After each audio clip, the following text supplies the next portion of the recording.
보신 것처럼 그 용인 일가족 살인 사건 피의자 아내에 대해서는 영장이 청구됐는데요. 그런데 피의자 본인은 아직까지 뉴질랜드에 머물고 있어서 이 범행의 동기나 이런 것들이 여전히 파악이 안 되고 있습니다. 이번 주 집중 이 사건은 용인 일가족 살인 사건으로 시작해 보겠습니다. 국내 1호 프로파일러인 권일용 전 경찰청 경정, 손정혜 변호사 두 분과 함께하겠습니다. 두 분 안녕하십니까? 예, 안녕하세요. 예. 먼저 손 변호사께서 이번 사건을 좀 요약해 주시겠어요?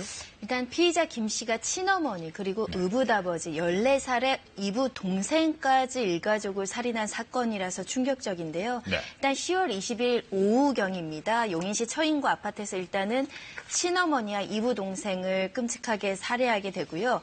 같은 날 저녁 8시에는 강원도 쪽으로 이동을 하는데 의붓아버지에게는 콘도 사업과 관련해서 부동산을 보러 가자. 그렇게 유인해서 고속도로 졸음쉼터에서 또 흉기로 살인을 하게 됐고요. 그 이후에 범행 이틀 지난 다음에는 아내와 본인의 어떤 자녀 둘을 데리고 뉴질랜드로 출국한 사건이었습니다. 혼자서 지금 3명이 그것도 본인의 가족, 친어머니까지 살해를 했고 그 모든 범행이 3시간 안에 맞춰졌고 이틀 후에 뉴질랜드로 본인 가족들과 호련히 도주를 했습니다.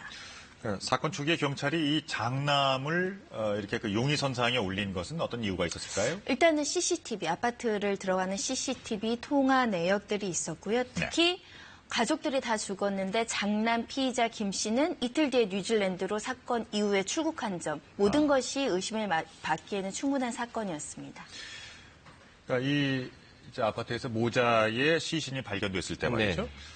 깨끗하게 집안이 정리되어 있었다고 하더라고요. 이건 어떤 의도가 있는 건가요? 가장 중요한 것이 이제 자신의 증거를 인멸하고자 하는 목적이 가장 크다고 봐야 되겠는데요. 이런 경우에는 대부분 이제 범죄가 발견되는 것을 지연한다든지 또는 이제 다른 사건으로 인해서 이 사람들이 사망했다라고 하는 것을 위장하는 경우들이 있습니다. 예를 들면 자살이라든지 서로 간에 다투다가 살해를 했다든지 또는 가스라든지 이런 사고사를 위장을 하기 위해서 깨끗하게 정리를 해놓고 자기가 살해할 때 생겨났던 어떤 여러 가지 복잡한 문제들을 이제 인멸하는 이런 이제 행동으로 볼 수가 있겠습니다. 평소에 그 준비 과정이 좀 있었던 것 같아요. 계획이 좀 계획성 범죄가 아닐까 하는 생각이 드는 게 과거 한 영화에서 봤던 기억이 있는데요. 그 살해 현장에 밀가루를 뿌리는 거 말입니다. 이건 어떻게 증거 인멸의 효과가 있어요? 그래서 이제 영화 소재가 되기도 했습니다만 사실 실제 은폐되는 과정들은 많지 않습니다. 저도 이제 현직에 있을 때 여러 사건에서 이런 현장들을 이제 보기도 했었는데 사실은 이제 과학의 발전이 훨씬 더 앞서고 있다 이렇게 볼 수가 있겠습니다. 네. 그러니까 이걸 이제 이 범행을 계획하는 과정에서 어딘가에서 이제 봤을 가능성은 좀 있겠네요. 네, 그래서 이제 예를 들면 자기가 예상치 않은 다량의 혈흔이 나온다든지 이런 경우에 이제 당황해서 그런 뭔가 보아왔던 이런 흔적들을 행동하는 경우들이 나타납니다. 시신이 지금 발견된 당시의 상태를 보면은 수십 차례 칼로 찔린 흔적이 있다고요. 그러니까 어떤 원한이 좀 있었을까요? 추정해 볼 수 있나요? 네, 아무래도 원한, 특히 이제 분노와 같은 이런 감정에 의한 이런 행위로 볼 수가 있겠는데요. 특히 이제 가장 중요한 것이 범행 중에 보면 범죄자들도 자신의 의도를 이제 목적을 달성하기 위해서 과잉 행동을 하는 경우들이 있습니다. 그래서 긴장 상태가 억제가 무너진다든지 또는 또 범행을 중간에 실패하게 대한 두려움 이런 것들 때문에 과잉 공격하는 행위들이 나타나기도 하는데 이 경우에는 보다 더 이제 저항이 약한 피해자들을 공격했다는 점에서 보면 분노나 감정에 의한 원한 이런 부분들이 이제 우리가 추정을 해볼 수가 있겠습니다. 거기서 이부, 그러니까 아버지가 다른 동생, 14살 동생이 있었던데요. 이렇게 잔혹하게 살해를 했어야 할까? 그러니까 어떤 이유가 있었을까요? 네, 글쎄요. 그거 이제 수사에서 밝혀져야 될 부분이긴 합니다만 범죄를 저지르는 사람들이 일반적으로 볼 때는 상식의 선에서 발생을 하지는 않습니다. 오직 아동이라든지 또는 어떤 가족관계라든지 이런 것이 고려되는 것이 아니고 목적을 이루기 위해서는 누구도 내가 살해의 대상일 뿐이다. 이렇게 이제 우리가 범죄자들을 해석을 하고 있습니다. 이런 사건의 발생 자체가 비이성적인 상황이니까요. 그렇죠. 네, 그렇습니다. 그러니까 피의자가 자신의 가족과 출국하고도 이제 좀 늦게 한 2, 3일 정도 더 지나서야 이제 시신이 발견됐습니다. 그러니까 이건 이제 시간을 벌기 위해서 상당히 지능적으로 움직이는 흔적이죠. 네, 그렇죠. 이게 이제 범죄 현장을 깨끗이 치워놨다는 것과 맥락을 같이 할 수가 있겠는데요. 이제 어쨌든 자기가 도주하고 증거를 인멸하고 그런 이제 시간을 충분히 확보하기 위해서 이런 그 행위들을 한 것으로 이제 유추할 수가 있겠습니다. 그러니까 뉴질랜드에서 범죄를 그러니까 그 절도 혐의로 경찰에 잡힐 것을 이제 예상하고서 일부러 간 건가요? 네. 아마도 이제 그 자기는 사실은 이제 검거되지 않을 것이라는 예상을 했을 가능성이 높습니다. 그쪽에 뉴질랜드 가서도 내가 검거되지 않을 것이라고 하는 생각에서 이제 비롯된 것으로 이제 유식이 되고요. 네. 다만 이제 그쪽에서 이제 검거가 될 때 처벌이라든지 이런 법률적 문제에 대해서 많은 정보를 가지고 있지 않고 그냥 도주하는 형태로만 이동을 했을 가능성도 이제 충분히 예측이 됩니다. 네. 이번엔 그 손 변호사님께 좀 여쭤볼게요. 두 가지의 가능성인데요. 하나는 그 아내와 남편이 함께 그 범행을 공모했을 가능성. 공모가 아니라면 단지 그 경찰에 알리지 않은 이걸 뭐 불고지라고 하나요? 그 이제 부부끼리는 이 불고지를 해도 이게 죄가 되나요? 예. 부부끼리 가족끼리는 범인은 은닉해도 처벌할 수는 없고요. 네. 그리고 누군가의 범행 사실을 알고 있었다고 하더라도 수사기관에 신고하지 않는다고 처벌할 수는 없습니다. 네. 다만 일단 수사기관에서는 살인죄 공모 공동정범, 처음부터 같이 계획하고 실행하는 걸 알고 있었고 그중에 하나의 역할을 했다고 한다면 네. 살인죄로 처벌할 수 있는 로 보고 지금 수사를 진행하고 있는 상황이고요. 예. 근데 지금 아내 입장에서는 남편이 모두 살인 행위를 끝낸 다음에 범행 당일날 이후에야 나한테 알려줘서 나는 그때 알았다라고 지금 진술을 하고 있거든요. 그건 뭐냐면 나는 살인죄를 처음부터 같이 한 것이 아니라 그냥 나중에 그 사실만 알았다고 해서 지금 살인죄에 대해서는 부인하고 있는 상황입니다. 근데 그 메시지 보낸 게 있다고 하더라고요.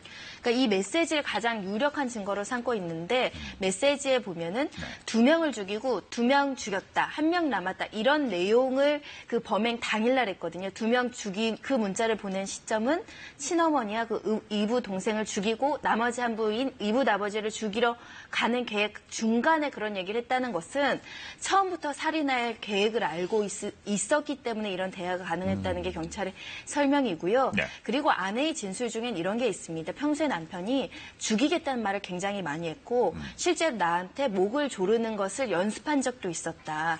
이런 진술이 있는 걸로 봐서는 수사기관 입장에서는 처음부터 이 살인행위의 어떤 계획을 하고 같이 실행한 것이 아니냐. 그렇게 되면 둘을 다 같이 살인죄로 처벌할 수 있는 상황입니다. 네.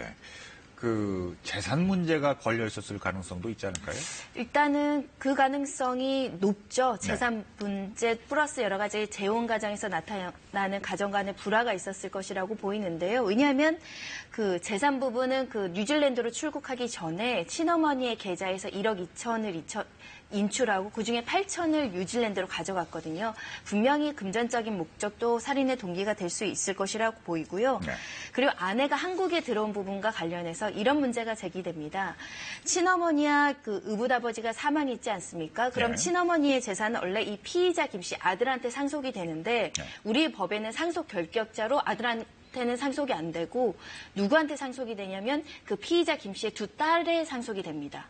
그럼 두 딸은 아직 갓난아기이기 때문에 미성년자의 어떤 재산 관리권 누구에게 가냐면 아내한테 갈 수 있는 상황입니다. 네. 그래서 일각에서는 아내가 이런 두 딸에게 이루어지는 상속에 대한 재산 권리를 행사하기 위해서 한국으로 들어오는 거 아니냐 이런 의혹도 제기되고 있습니다. 재산의 규모가 상당했나 보죠. 일단은 재산의 정확한 규모는 판단이 안 되는데 범행 당일 현금으로 1억 2천을 인출하고 콘도 사업을 위해서 부동산을 알아보러 간 정황만 보더라도 피해자들이 다수의 자산은 가지고 있었던 걸로 보입니다.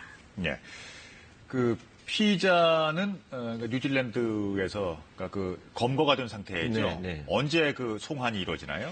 지금 양국 간 협약에 의하면 보통 이런 경우에 45일간의 구속기간을 갖게 됩니다. 네. 그래서 이제 우리 사법당국에서도 빨리 송환을 해서 이제 진실을 밝히기 위해서 이제 수사를 할 준비를 하고 있는 것으로 나타나고 있고요. 대체적으로 이런 경우에 자기가 태도를 갑자기 바꾸게 되죠. 내가 가겠다라고 하는 경우에는 이제 모든 사실이 밝혀졌기 때문에 빨리 재판을 진행을 하는 것이 유리하다 이런 판단으로 이어졌을 가능성이 높다 이렇게 볼 수가 있겠습니다. 네. 자, 이번엔 다른 얘기를 좀 해보겠습니다. 지난 26일이었습니다. NC스포츠의 윤송희 사장의 부친 윤모 씨가 피살된 사건이 있었죠. 사건 내용을 화면으로 정리해 보겠습니다. 지난달 26일 경기도 양평경찰서로 한 여성의 다급한 신고가 접수됩니다. 집 주차장 옆 정원에 남편이 숨져 있고 남편의 차량이 사라졌다는 내용인데요.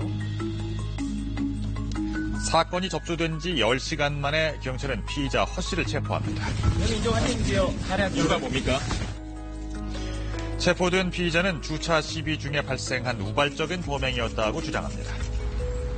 삭제된 블랙박스와 CCTV를 분석한 경찰은 허 씨가 사전에 고급 주택가를 답사하는 등 범행을 사전 모의한 정황을 포착했습니다.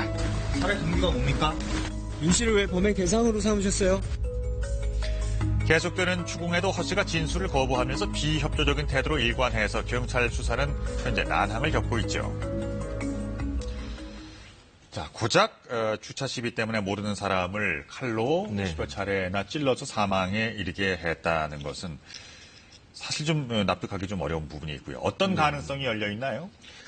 실제 주차 시비로 인해서 본인이 주장하는 대로 그런 사건이 발생할 가능성이 전혀 없지는 않습니다. 다만 이제 우리가 수사로 나타나는 많은 부분들이 이런 경우에 만약에 그런 사전 시비로 사건이 발생을 했다고 한다면 범행 도구를 은닉한다든지 또는 피해자 차량으로 이동을 해서 다른 곳에 유기를 한다든지 이렇게 그 위험성이 있는 행동들은 많이 나타나지는 않습니다. 그런 걸로 봐서는 상당한 계획이 있고 어떤 그 준비에 의해서 많은 준비들이 했음에도 불구하고 그 이후에 드러난 그 증거인멸의 방법들을 보면 굉장히 허술한 부분들이 많기 때문에 애초에 살인이라는 목적보다는 또 다른 어떤 이유에 의해서 범행이 시도가 되었고 그게 이제 여의치 않게 되니까 살인으로 이어진 이런 범죄로 경찰에서 이제 수사가 진행이 되고 있습니다. 그러니까 강도 쪽으로 무게를 주고 있는 것 같은데. 이제 여러 가지 아무래도 그 준비한 과정들이 보면 직접 살인이라는 것보다는 어떤 감금한다든지 또는 이런 필요한 도구들을 많이 이제 자기가 검색을 한 흔적들이 나오기 때문에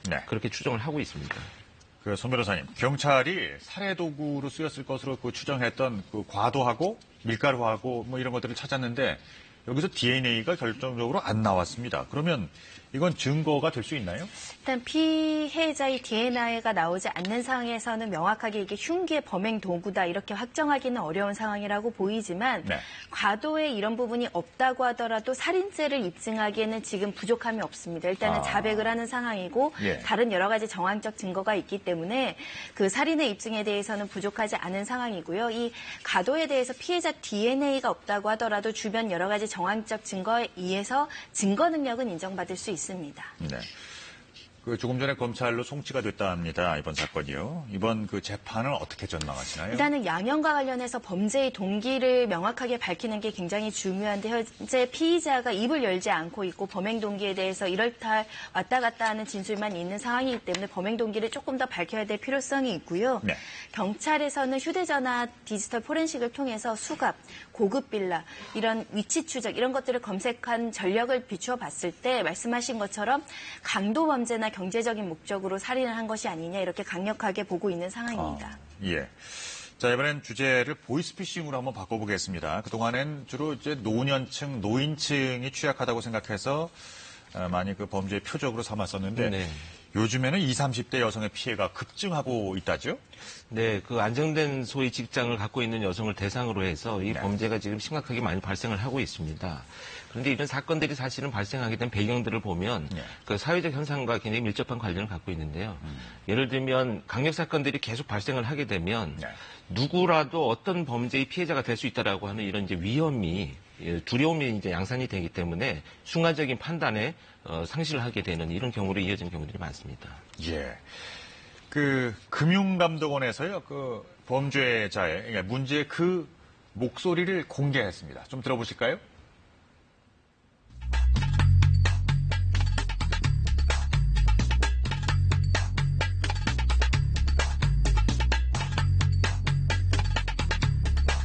네, 전화 연결되었습니다. 네, 먼저 사과를 통해서 부여받은 사건번호와 본인 성함 육성으로 말씀하세요. 사건번호 2017 수사 7403 명의고용 안건이요. 지금 본인 같은 경우는 공무원이시죠? 네네네. 이 사안에 대해서 내가 거부를 하겠다 하시면 거부하셔도 돼요. 그럼 저희가 원칙대로 구속조사를 본인 앞으로 진행을 할 겁니다. 아무래도 구속조사가 진행이 될 겁니다. 이번 사건은 금융권 직원이 연루가 되어 있는 사기 사건이기 때문에 네. 아직 공범되지 않은 일당들이 금융권에 종사하고 있다는 가정하에 이루어지는 수사이기 때문에 네. 가짜 공문서까지 미리 보냈고 여기다가 또 구속 얘기가 나오니까 덜컥 겁이 나겠죠. 네. 그러니까 예전에는 뭐 개그 소재도 될 정도로 그 말투가 좀 어눌하다거나 중국 억양이 들어간다거나 뭐 이런 경우가 많았었는데요. 제가 들어도 그냥 듣기만 하면 속을 것 같아요. 그냥 네. 목소리 자체가 좀 건의와 여러 가지 그 어려운 단어들을 쓰면서 약간 건의 있는 그 표현을 그렇죠. 쓰고 있지 않습니까? 그러다 보니까 여성들이 조금 더 쉽게 믿는 성향을 보이기도 하고 특히 20, 30대 사무직, 전문직 여성들이 일찍 사회에 나오다 보니까 아직은 사회 경험이 충분하지 못한 그런 여러 가지 어리숙함도 보일 수 있고 여성이 또 남성에 비해서 또 겁을 아까 구속수사한다고 하잖아요. 겁을 네. 먹는 경향도 있고 그런데 상대적으로 여성들이 또 목돈을 많이 마련해 놓는 나이죠. 왜냐하면 결혼 자금 뭐 이런 걸로 또 목돈을 많이 갖고 있기 때문에 범죄의 표적이 된 것으로 보이고요. 특히 이제 사람 말을 잘 듣는 그 성향을 가진 여성들이 좀 있습니다. 그런 교묘한 심리를 파고들어서 이 보이스피싱 범죄를 저지른 걸로 보입니다. 이런 보이스피싱이 늘어나면서 경찰도 일하기 어렵다면서요? 네, 뭐 경찰뿐만 아니고 이제 수사당국에서 여러 가지 에피소드들이 많이 생기는데요. 심지어 뭐 다른 기관에 있는 수사요원들끼리 서로 오해를 해서 뭐 다투는 경우들도 나타나고요. 근데 이제 가장 중요하게 생각해야 될 부분 중에 하나는 어떤 일이든 수사관과 자기가 직접 알고 있지 않은 상황에서는 어떤 경우에도 개인정보라든지 금융정보 또는 뭐 수사정보들을 전화상으로 그 수사관들이 이렇게 상의를 하지 않습니다. 그것을 반드시 인식을 하는 것이 좀 예방하는 데 도움이 될 수가 있겠습니다. 자, 손 변호사님, 애초에 이게 뭐 불신 사회가 돼가고 있는 것 같은 느낌도 들긴 하는데요. 제일 먼저 의심 가는 전화를 받았어요. 그럼 제일 먼저 뭐부터 해야 됩니까? 일단은 공식 대표 전화로 그 사람이 그 직책에 있는지 그런 일이 있는지 그런 사건 번호를 명확하게 공식 대표 번호로 해야 되고요. 요즘엔 사이트도 위조된 사이트가 나올 수 있으니까 반드시 확인하는 절차를 거쳐야 되고 일단 공공기관에서는 자금이체나 현금이체를 요구하지 않습니다. 그리고 공문을 휴대폰으로 찍어 보내는 일도 없습니다. 의심하고 확인하실수록 안전합니다. 알겠습니다. 여기까지 말씀 나누죠. 권일용 전 경찰청 경정, 손정혜 변호사 두 분과 말씀 나눠봤습니다. 두 분 감사합니다.